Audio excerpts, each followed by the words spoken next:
Hi everyone, it's me. If you're new here, my name is Alanna and I'm a Canadian, but I live here in the UK. And if you're not new here, hey, how's it going? It is loud, it is windy, but we are here on a beautiful day in London. Now, 2025 commemorates the 80th anniversary of the end of World War II. And I thought, if I'm gonna do a video about this, it seems like the perfect place to start is here at the cenotaph. The cenotaph, or empty tomb, was initially a temporary monument designed by Edwin Lutyens in 1919. This was replaced with the permanent stone memorial and unveiled on the 11th of November, 1920. I feel like the cenotaph is quite synonymous with the war, not even just World War I. Of course, it is to signify an empty tomb, the sort of resting place for all those who died in World War I that have no known grave. But I feel like it's also just sort of synonymous with war, with Remembrance Day, the whole bit. And literally just down the road from the cenotaph, aside from these gorgeous buildings,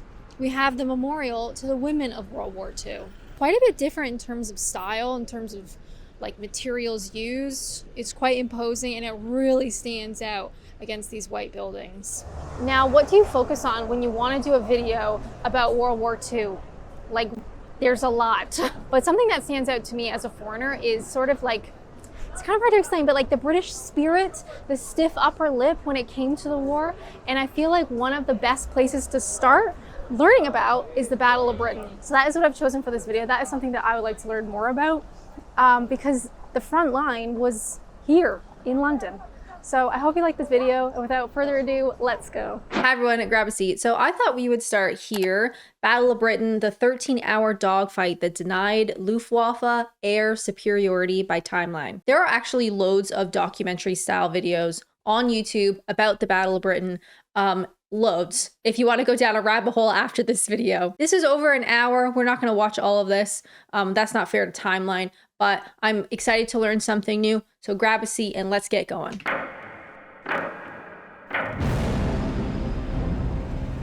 Hitler's Nazi Germany dominates Europe. His armed forces have swept across the continent, crushing all opposition. Of his enemies, only Britain remains undefeated. The rest of Europe was either in thrall to Nazi Germany or had been conquered. Poland, Denmark, Norway, France, Belgium, Holland, Luxembourg, these countries had fallen. So Germany was at the peak of his powers. Hermann Goering, head of the Luftwaffe, believes that attacks by German Air Force alone can bring Britain to its knees. He has promised the Führer that the Royal Air Force will be swept from the skies. The German Air Force had concentrated on the Royal Air Force, both in the air and on the ground, the fighter airfields.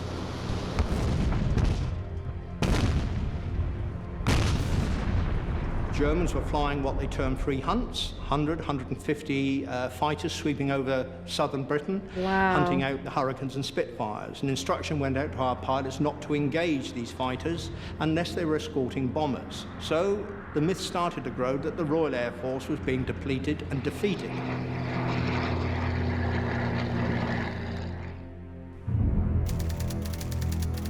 15th of September. I would be very interested. I know whenever I've spoken about the war, World War II, there's so many British people that are like, oh yeah, you know, my grandfather worked on the Spitfire or was part of the RAF. Like there's still so much like very close connection to this time. You know, it really wasn't that long ago, to be fair. I would be very interested. Please leave a comment down below if you have like a family connection, maybe through your parents, grandparents, family stories, family lore, memories of this time.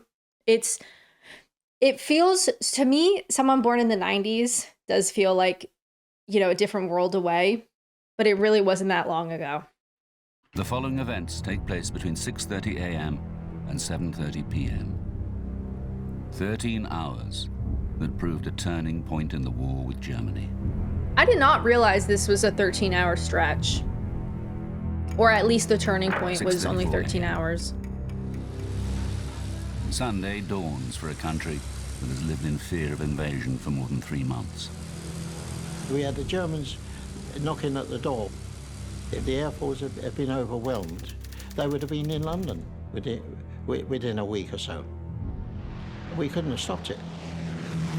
When France fell, we didn't think we had a chance. I mean, they'd only got to come across the water, and they were here. We were very conscious of the fact that if we lost it, I won't say the game was up, but the battle, the war would have been fought on our territory. I think to any outside observer, you'd think, well, how can that small country survive against this might, organised might? I said to this old soldier, tell me, what are we going to do if the Germans come? He said, if the Germans come, son, you will do what you're told. Oh, there. Captain, marine captain, was replaced, and he used to finish each parade. Before I dismiss you, remember, boys, take no prisoners, shoot the bastards. And your motto is, kill the Boche! And then he'd go with his revolver, kill, kill, kill. Wow. It encapsulates the exact attitude of the British people at that time. There's a couple of RAF museums, I feel like. Some people have Defense mentioned Network. that. I've been doing museum trips over the last year, so these solo trips.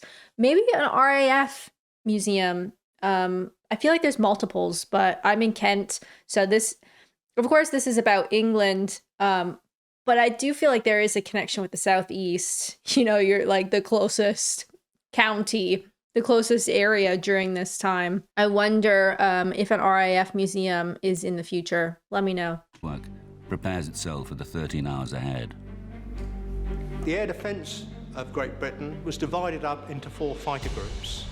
10 group covering the southwest, 11 group London and the southeast, 12 group the Midlands, east coast, and number 13 group defending parts of the northeast Scotland and Northern Ireland.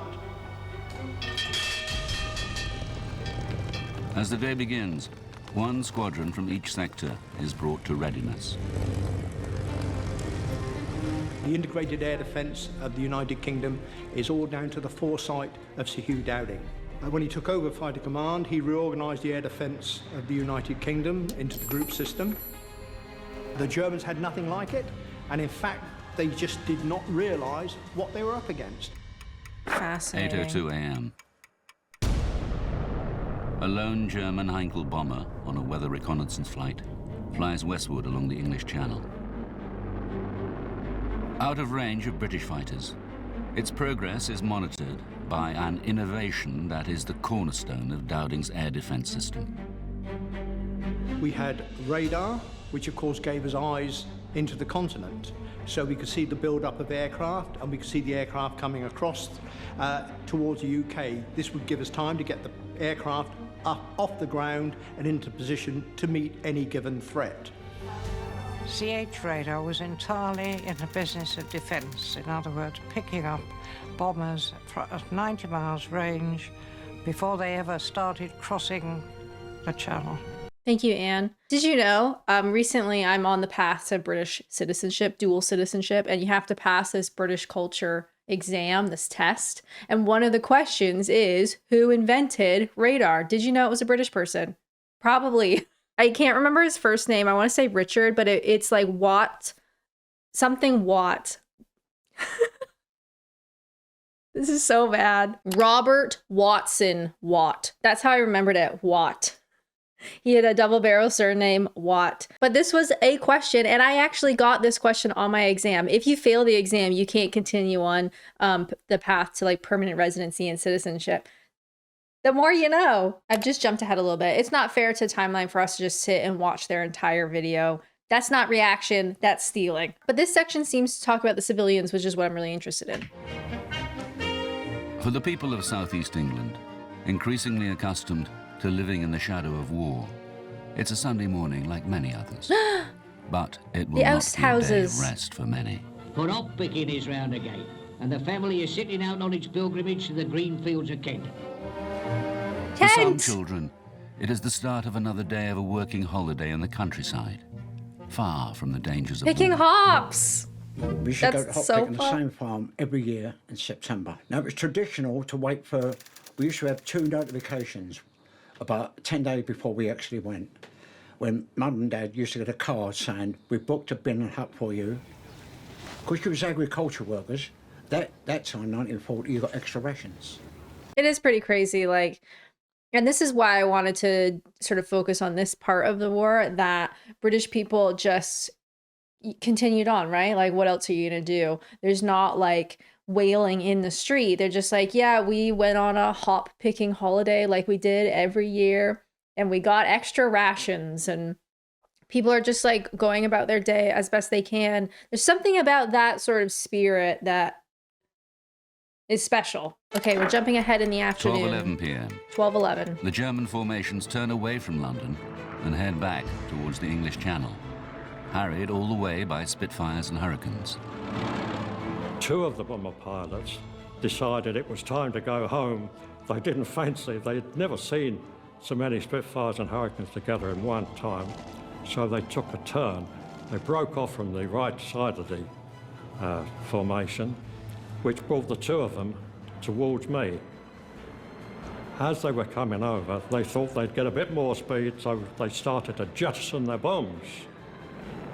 One of the bombs came down quite near me, but being young and energetic and quite fit, I was able to run.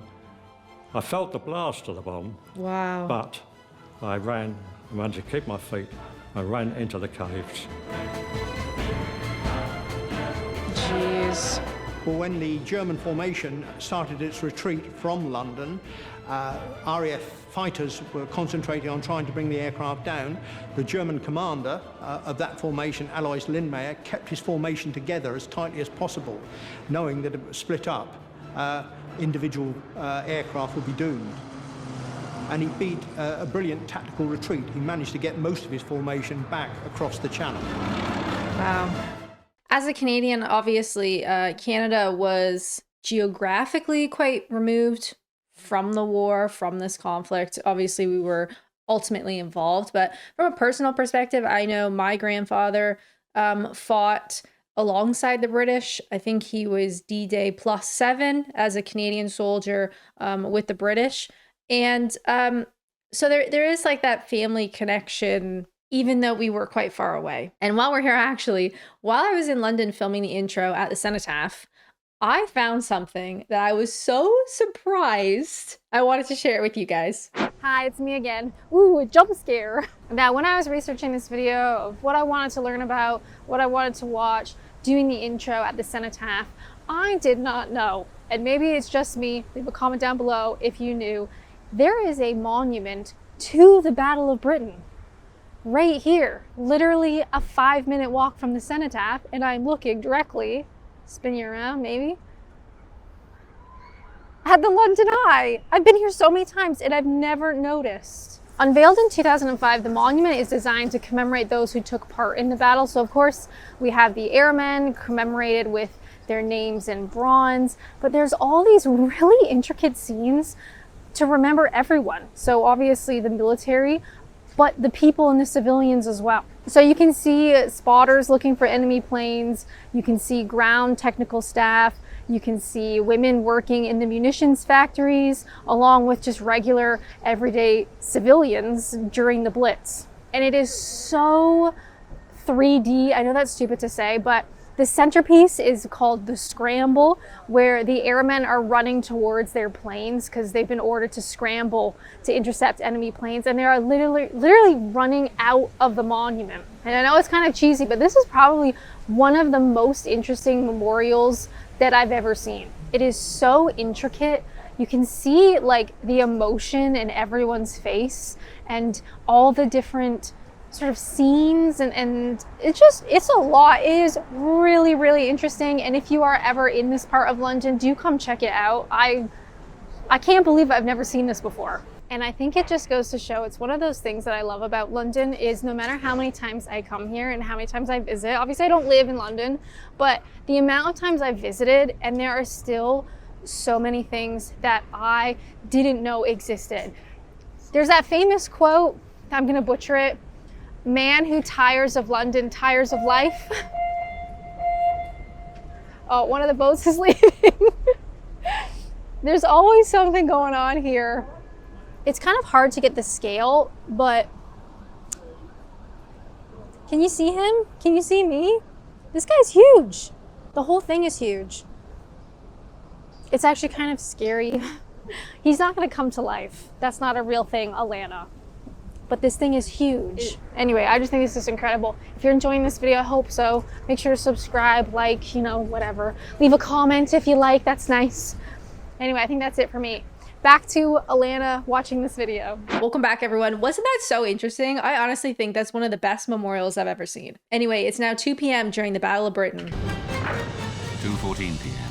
2:14, apologies. The first clashes take place high above Romney Marsh, as 3 Spitfire squadrons throw themselves into a steep dive to attack the enemy formations. I saw all these hundreds of Germans coming in, and we went in as a squadron to attack the bombers. So I went in at this height. They were in close formation, and the gunner never fired back at me, and I always thought that somebody had been at him first. But anyway, I got an engine blazing. So the Spitfires had come down to see to them, and the 109s would come down to attack the Spitfires. Wow. So by the time we got off the end of squirting at a whole line of bombers, all hell was let loose. Had a quick poke at a bomber, then been bounced by the 109 escort yourself. How British. I had a quick poke at one of the bombers. So you would have to concentrate on saving yourself from the 109s. German fighters are hampered by orders to stick close to the bomber formations and struggle to beat off the initial attacks. I was cycling along when I saw this aircraft coming towards me, very, very low, rooftop height. I jumped off my bicycle and quickly ran into the station, and then realised the station wasn't a safe place to be because that could obviously be a target. Wow. The German formations battle through to the outskirts of London. We went into the Anderson shelter, and then people started to say, look at this. And of course, we all piled out to see what this was. And it was just unbelievable to see so many aircraft. Never seen so many aircraft. I can't even 2:30 p.m. fathom. Do you know what I mean? The first of London's anti-aircraft batteries opened fire. With little more than 200 heavy guns. I will say, I mean, if you're watching this, then perhaps you're already interested in British history, war history and stuff. I did do a solo vlog at the Imperial War Museum in London. That was crazy. That's probably one of my favorite museums. If you're really into that kind of stuff, you could spend days and days at that museum. There's just so much there and so many fascinating stories. Upsetting stories as well, obviously. Like, I cried. I definitely cried at. That's one of the few museums I've cried at. But just absolutely incredible. It's 2:33. 2:33 p.m.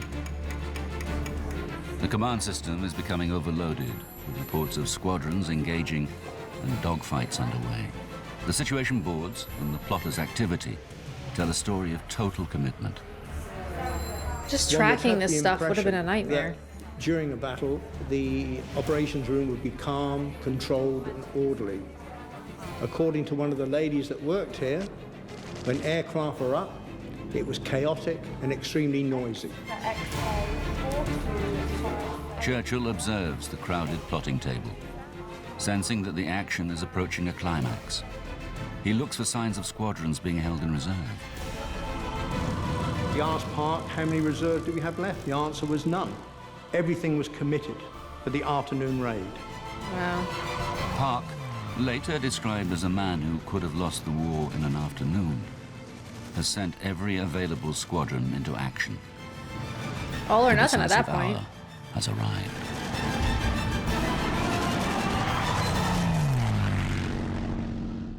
Don't leave us hanging. How does it end? 2:45 p.m. Okay. 15th of September 2:45. 1940. The battle rages over southeast England. Every available RAF fighter squadron is airborne and committed. British pilots are pushing themselves to the very limit. But inevitably, bombs begin to fall on the capital. By the time they arrived over the city, London was covered in cloud. They could not see their target, so they just threw their bombs out indiscriminately. That is so London, just covered in clouds. Not that that's funny, but that's very All of a London. sudden, there was this tremendous thump, and the house shook. And I heard a bomb drop quite close, and then another one much closer. And I remember thinking to myself, I hope there's not a third. But there was.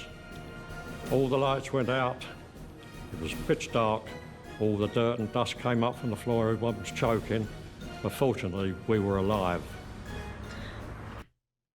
What does that do to a generation when you're going through that as a child?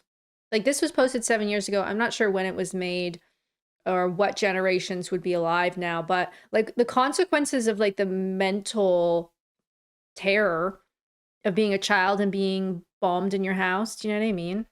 Right next door to us was the pickle factory.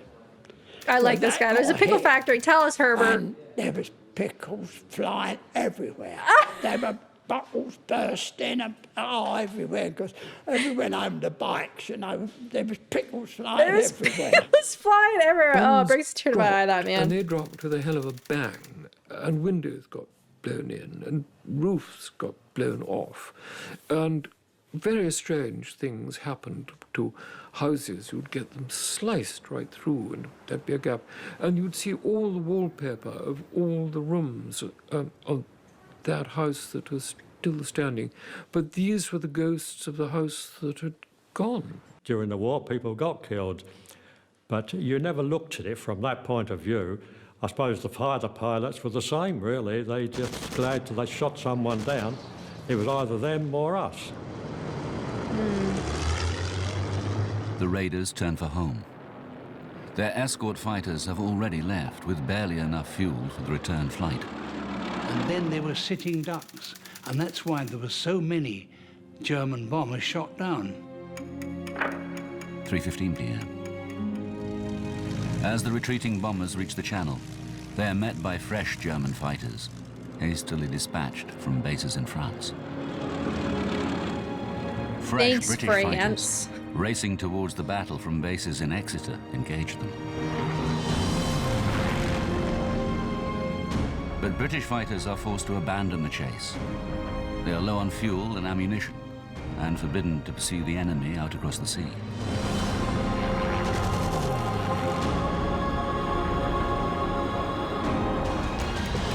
"5:25 p.m. One last Luftwaffe daylight raid is plotted. In spite of a grueling day's fighting, several RAF squadrons again take to the air. Wow. Just be exhausted. The enemy raiders are a fast hit-and-run force of fighter bombers, targeting the Spitfire works at Southampton.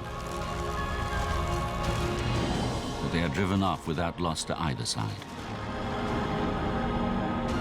For Fighter Command, it is their last major action of the day.